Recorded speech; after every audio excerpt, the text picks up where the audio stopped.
Hello and welcome to another Let's Play. Me, GamerWolfSix of Echo. Before we start, if you're interested in playing this game, you can get it free on itch.io.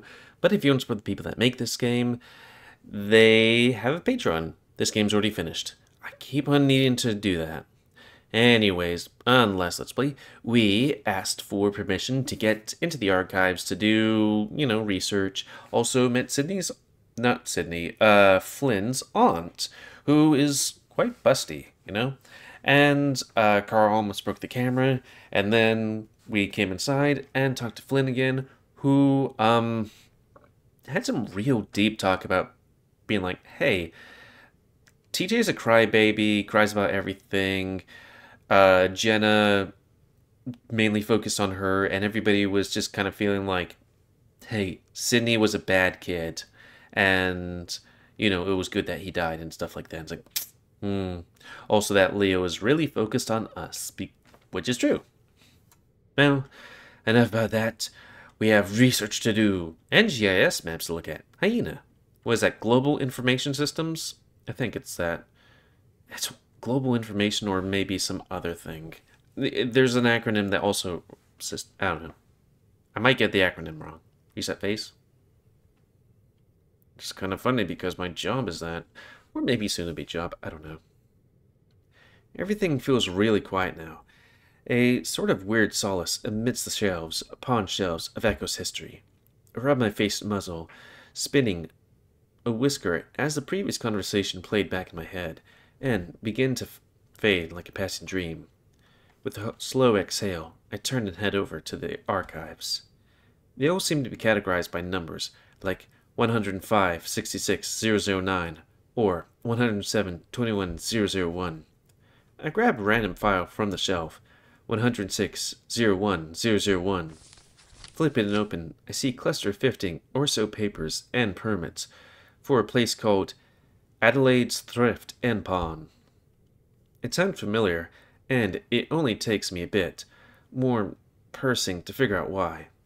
Near the exit of Route 93 to Flint Road, there was a faded old shack of rotted wood. Growing up, all that was left of the sign out front was Adelaide's Thrift.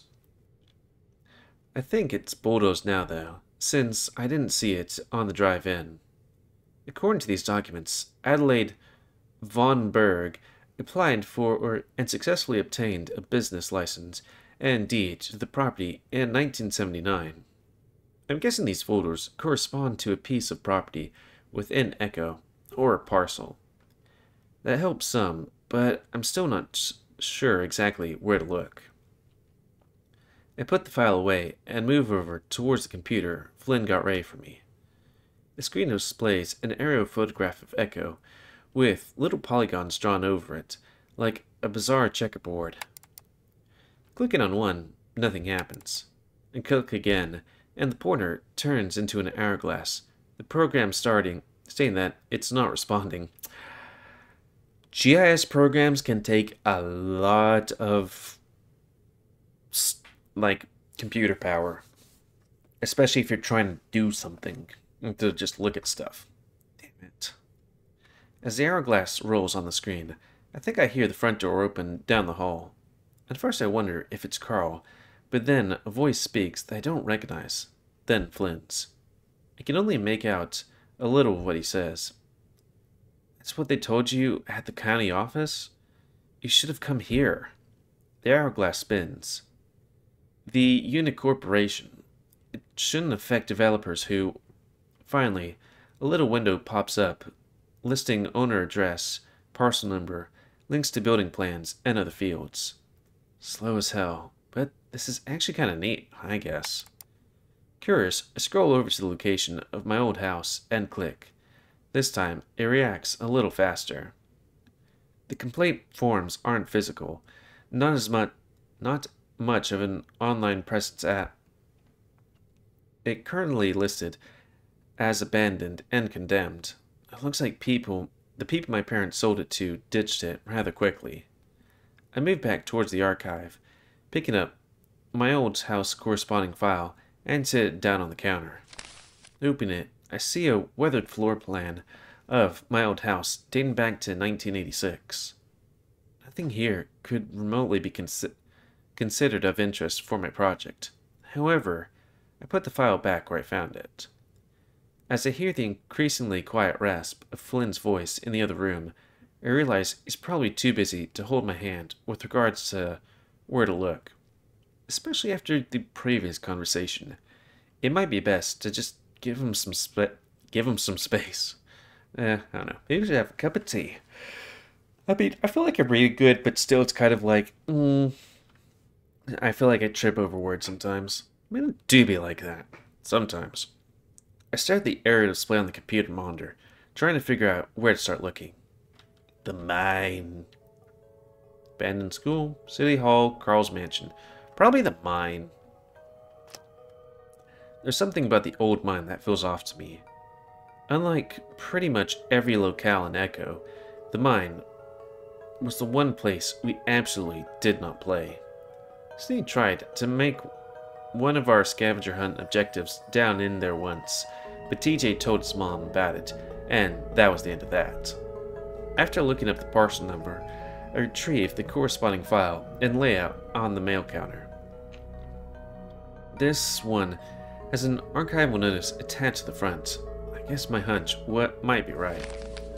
Opening the file, the first thing I note is that there is a seriously large amount of documents here, and even a laminated old photo. Huh. What the hell? That's a hell of a lot more verdant than it is these days. Verdant? Might have to do with the damming they did up north in the 50s. Verdant. Sorry, I'm just like, what is that word? Never seen it. Define verdant. Green with grass or other rich vegetation. I'm guessing the CM 1915 is referring to the year the photo was taken. Within the folder itself, many of the documents seem to be legal in nature, including documentation about a lawsuit of some sort. The ones on the top seem to relate to that tourism program Echo tried a decade ago. There's a few papers about historical heritage grant, but the installation of a bench and 2 lamps outside the mine's entrance. There's even reference to a large placard installed onto the side of the rock face outside, but I don't remember ever seeing that. Following this, there's another folder within that contains some condemned notices and squatter evictions dating from 1970 to 1975. Said folder also notes a work order from the installation of rebar bars in the mine front to prevent entry in 1976. Next, there's an actual lawsuit documentation itself. The lawsuit contributed, in part, to the official closing of the mine during the war in 1942. The working conditions were abysmal, and the owners of the mine were also heavily involved in the town government, so there were corruption charges. Man, people being put in prison for corruption charges? The Danica mine, also known as the CSCG Copper Silver and Coal Gold Mine, was the most in-demand employer in the northern portion of this state for decades. This was, in little part, due to the management by the owners, but rather the natural conditions of the mine itself. The structure of the bedrock kept cave-ins unlikely, and its chemical composition kept the temperature stable and somewhat bearable. Flooding was a minor concern due to the low water table of the region. In other mines within the state, miners may have been expected to stand in 2 feet of dirty water and 40-degree temperatures. Boy, that sounds like shit. All the while, the threat of cave-ins loomed, amplified with every strike of a sledgehammer. Yet, even still, The mine managed to have one of the highest casualty rates of its workers in all the Southwest. SU argues that it was at root due to severe negligence by the owner, Gregory Briggs. Miners are required to buy their own tools, including candles, sledges, picks, stakes, and even dynamite. Their wages, however, were of such little amount that many miners would have been forced to choose between having the tools and their family being able to eat that week. Many chose the latter, as most men who moved to Echo did so with the explicit purpose of being able to provide for said families. Briggs operated the mine under constant fear of worker unionization. To assuage this, he hired an incredibly nationally diverse assortment of workers. His rationale, though denied in court, was to ensure that no group of workers spoke the same language, thus reducing the chance of collaboration for better working conditions or wages. This preventive action was particularly horrendous due to the nature of the work itself. Communication was crucial, especially in the low light conditions of the lower depths. Despite the language barrier, miners were expected to coordinate dangerous group mining procedures. For example, in the standard ore extraction, one miner would hold a spike to the mine wall while another miner swung the sledge toward the spike. With light sources being scarce, this meant that the risk of striking the other miner with a sledge was a constant risk, something that occurred with some frequency.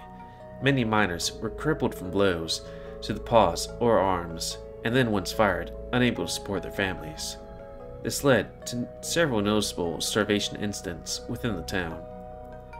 This lawsuit documents also includes reference to a brief riot in 1915 where grisly murder took place within the mines itself. I make sure to write summaries of all this information down on the blank sheet of printer paper before putting everything back. It's this sort of crap that makes me glad that I live in the age I do now.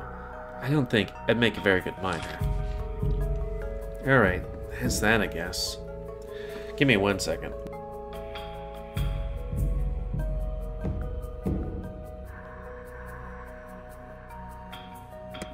Sorry, I don't know why my nose is like, hey, do you want to be, like, ticklish and a bit leaky? It's like, no, I'm doing things. I guess City Hall, maybe. Just in case we only have a limited amount of things. City Hall has a lot of history. I assume most of the really old stuff isn't on file, but I'd be curious to see what's there, regardless. After looking up the parcel number, I retrieve the corresponding file and lay it out on the mail counter.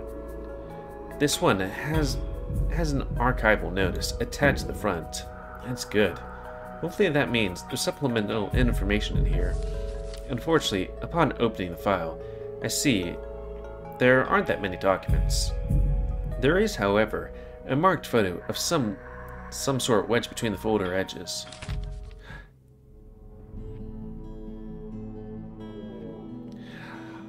I wonder if this was done in post or if they did this now, because that's interesting. That's Cliff right there, and to the left looks like William. Whoa. If that's a really old date of origin on the top right, if that really is the date of origin on the top right corner, this photo of these guys was taken at City Hall 100 years ago. I look back down to the folder, finding caption notes for the image. Sheriff William Adler, left, and Wensleydale researcher Cliff Tibbetts, right, at town meeting to discuss Echo-Meseta tribe relations. Adler. I just realized now, that's Janice's last name. Who's... Janice is... Wait, Sheriff? Oh yeah, because William's descendant is Janice.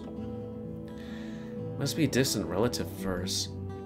The rest of the documents in the folder just seem to consist of proposed additions and use changes for the building. Who is Cliff's descendant? Because it's kind of funny. Everybody in Echo's gay, yet they all have children. Like, I could understand some of them, you know, stuff, but, like, who's Cliff? Is that the other drug person? Cliff? What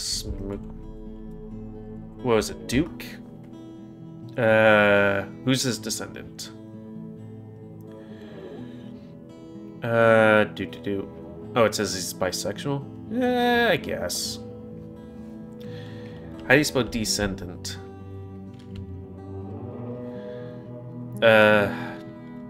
Maybe if I look for Duke? Cliff is the ancestor of Duke. Okay, yeah. Oh, Mr. Tibbets, I'm sorry that your, great-grandson or grandson is a horrible drug addict. Use that face? A lot of them didn't pan out.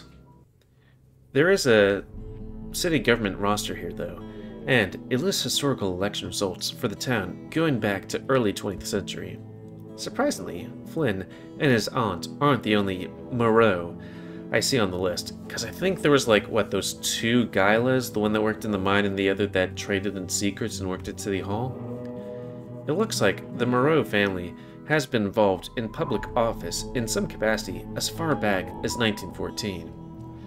Which is doubly surprising, noting the prejudice against reptilians that was pretty heavy back then.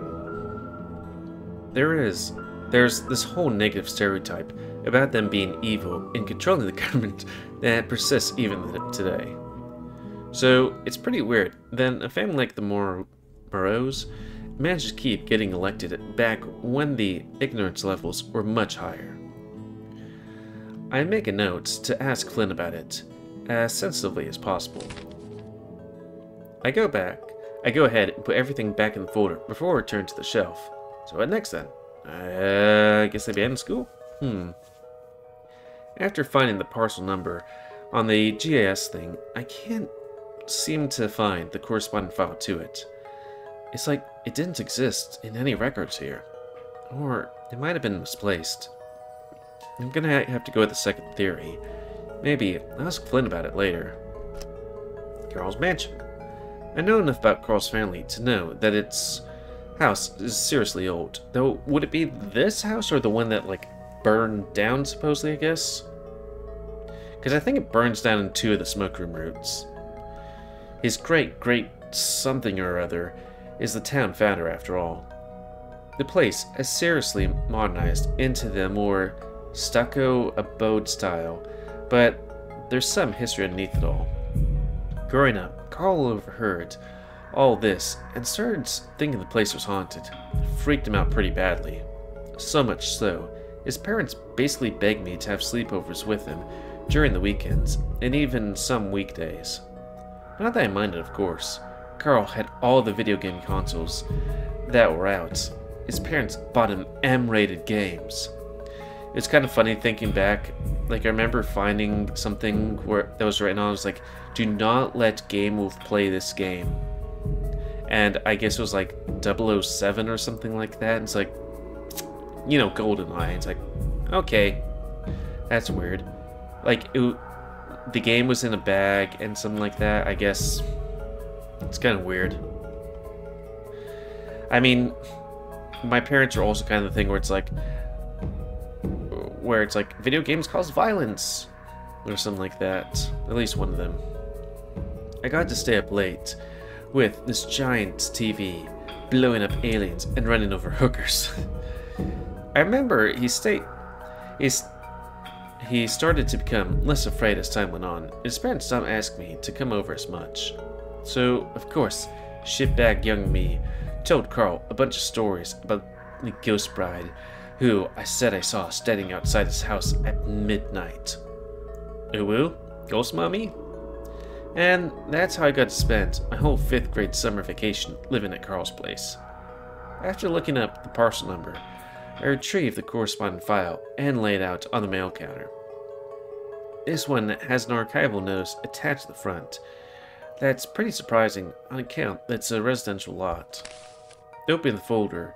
The photo placed in front of it all. The documents immediately catches my attention. It's William. Hello, sailor. Wow. A part of my mind immediately flashes back to Leo, but even he wasn't anywhere close to being this defined. I guess life in the early 20th century will do that to you. I should probably read the caption note for this that was attached. Is that Leo's descendant? Sorry, I'm doing these things where it's like, no, the smoke room.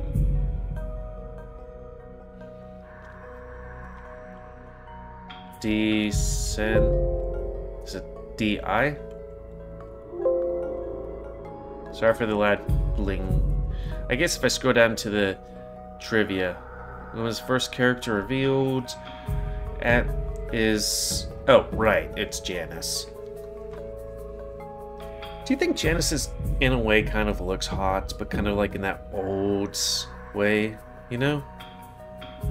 I think so. Hey, give me a break. I should probably read the caption notes for what's attached. Sheriff William Adler rests after surviving the partial collapse of the Hendricks Castle. I wonder how this, like, everything goes together, because basically that means in this game that... what is it? There's, like, Meseta, and its relations thing, and then there's a collapse of the castle? The Hendricks Castle? Below the note are some rather old, rudimentary building plans, crumbling at the edges. The penmanship is all weird cursive that I can't read it. Yeah, I can't read cursive, pretty much. It does look a little like Carl's house, but much, much larger. What follows are a series of deed transfers from various members of the Hendricks family, and eventually more modern building plans. There's even a cutout of a magazine, Southwestern Modern, which shows off the kitchen space back where it was first redesigned. I noticed something wedged in the back, a beige piece of paper that doesn't look like anything else here. A poem? Why would this be here? Embrace of these lands, Borki. The black takes the sky, hot turns cold. Safety of ignorance. From the specters of day, shut their eyes, they wail, for the dark blanket, and to save them from a hell.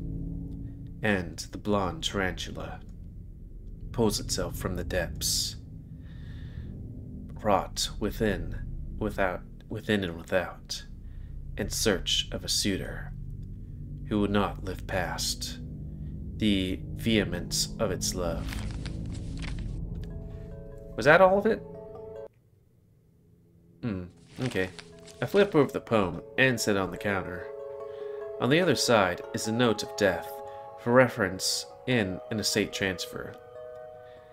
It's for James Hendricks, who passed away in 1913. The cause of death is listed as poison/infection. Therophosphate tarantula. It's pretty unsettling. I didn't think tarantulas were poisonous. They aren't. At least I don't think so. I mean, I know they aren't because I fear searching for that information online one night after seeing one of them on my back porch at 3 a.m. I guess that poem was some sort of informal epitaph for this guy. Regardless, it's a shitty way to die. I slide the poem beneath the poem death notice. All of a sudden I'm like, oh, I might be moving to a place that has a bunch of scorpions and big spiders. Not Australia. That'd be interesting, but man, that'd be very far away.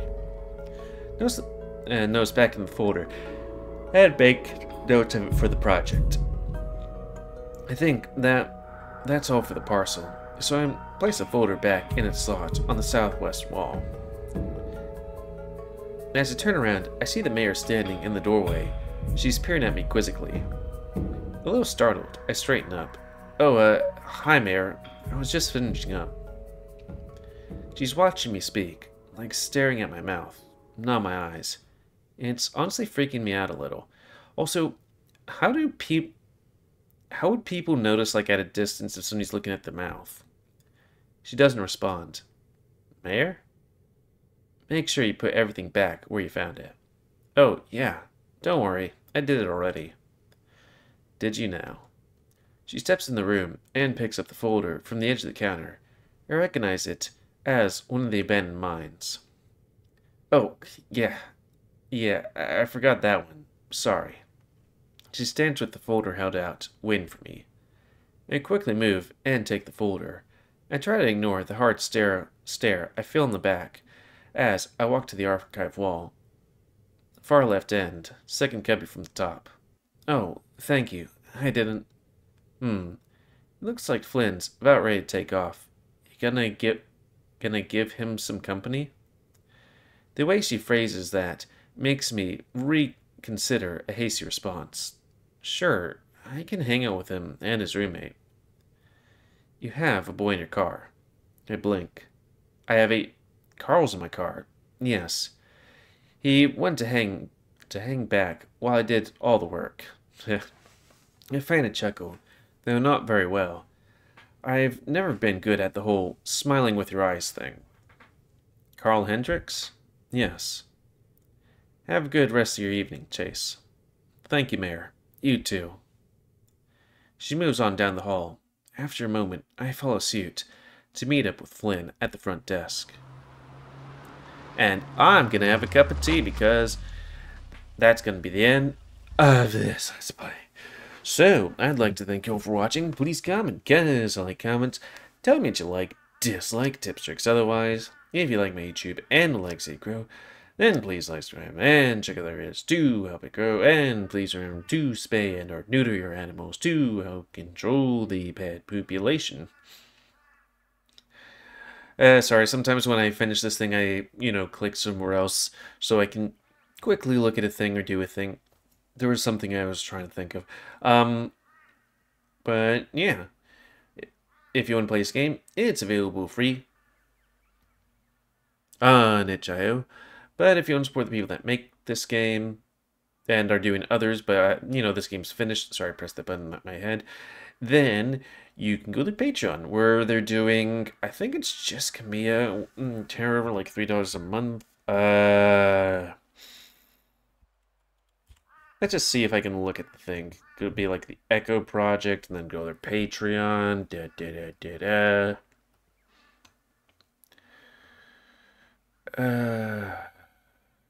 Yeah, because they have Camilla Glory Hounds, a role to play. I haven't touched that one. Echo, Adastra Arches, Intera, Route 65, and Echo Interactive Sword Story Benefits. Yeah, I guess they took the smoke room out of that thing because, the bad stuff that happened with George. I've asked people about it and I've looked it up, but then I've completely the thing went out of my head and I completely forgot it. I think it's like he was really rude to somebody on Twitter and the rest of the people were like, this guy's kind of an asshole, so we're no longer working with him, I guess. I don't know. But, yeah. Sorry to be like, here's this drama. But, it's not the first time I've seen drama with regards to a video game. There was like, what was that one about air hike or Hershey's pipe bomb or something like that? Basically, breeding season, that one game. Which, that seemed a bit fishy, to be honest. But, yeah.